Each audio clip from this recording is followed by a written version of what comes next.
MSB here, and it's time for a serious sneak peek at the new multiplayer battle arena game from Blizzard, Heroes of the Storm.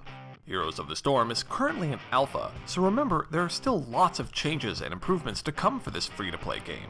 To touch on it quickly, if you've never played a multiplayer battle arena, or MOBA, before, you get to choose a champion prior to jumping into a match. Each champion has a set of unique abilities, from direct damage, to healing, to buffs, to AoE attacks, and more. Two groups of 5 champions fight it out, attempting to destroy each other's base, and each team's base periodically sends out waves of computer-controlled minions which rush down preset paths and begin attacking once a minion or champion gets in range. You and your team slug it out in a back-and-forth tug-of-war to blow up each other's core in order to win the game.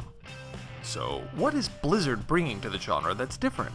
Much like with their casual DTCG Hearthstone, Heroes of the Storm is geared to be very accessible to new players by providing a streamlined skill curve with quality tutorials. In addition, HOTS provides 2 modes where you only face computer opponents: Practice Mode, where you and 9 computer-controlled champions, 4 on your side and 5 on theirs, fight, as well as a co-op mode where you and 4 other people take on an improved AI team of Ivan Drago-like juiced-up killing machines.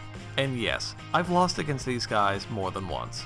Blizzard's matchmaking system is very quick, and the best part is, you just pick the champion you want to play and your team forms around you. When you get into a game, a random battleground is chosen. Currently, there are 4 battlegrounds. Each have a different theme and objectives. There is Blackheart's Bay, where you plunder coins from 2 treasure chests in order to pay for an artillery strike on your opponent's base. Oh, that had to hurt!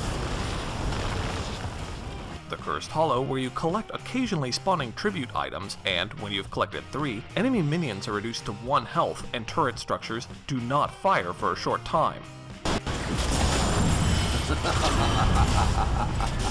There's also the Dragonshire, where you fight for control over 2 shrines, which unlock the ability for one of your team to transform into the Hellish Dragon Knight to wreak havoc on your foes. Let your enemies burn! This garden shall And lastly, there's the Haunted Mines, which has your team periodically enter an undead underground underworld to take part in a scavenger hunt for skulls, and more skulls to grow your very own pet skeleton monstrosity. The golems return. Aww, how cute. By killing minions or champions, or by destroying opposing structures, you gain experience which is team-wide as long as one member is within range, and this helps to bolster players who may not be as good, or who start out with a couple of bad early game plays. No more auto-feeding level 12 Ashe at the end of game here.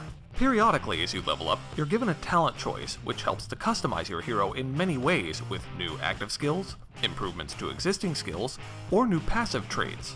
You also get to see how your opponents are building, so with some smart strategy, you can counterpick talents to prey on your enemy's weaknesses.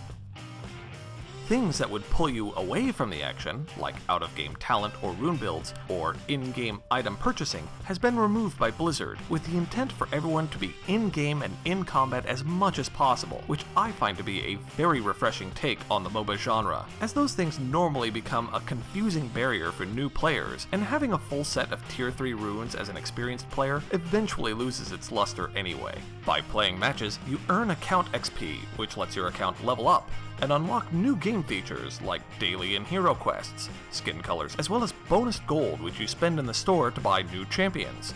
At this stage though, there will still be periodic account wipes, so if you want to get in now, you have to be prepared to start over from scratch every so often.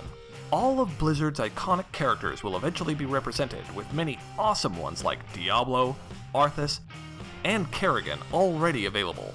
Oh yeah, and then there's Murky. Effing Murlocs. Even now in Alpha, the graphics in Hero of the Storm are very crisp, gameplay is fluid, and games typically run about 20 to 30 minutes, perfect for a quick dose of action. Like Hearthstone did for DTCGs, Heroes of the Storm is set to open up the genre to a much wider audience. It's set to be a game that novices can enjoy, while still ensuring that players are rewarded for playing skillfully. In future videos, I'll be releasing battleground guides, so you know how to utilize the unique mechanics to win, champion breakdowns with talent path discussions, and gameplay videos, allowing you to see more of HOTS in action. So be sure to leave a comment below if there's anything specific you'd like to see. And while you're at it, please take the time to subscribe to my channel. As always, I'm MSB, wishing you good games and good times.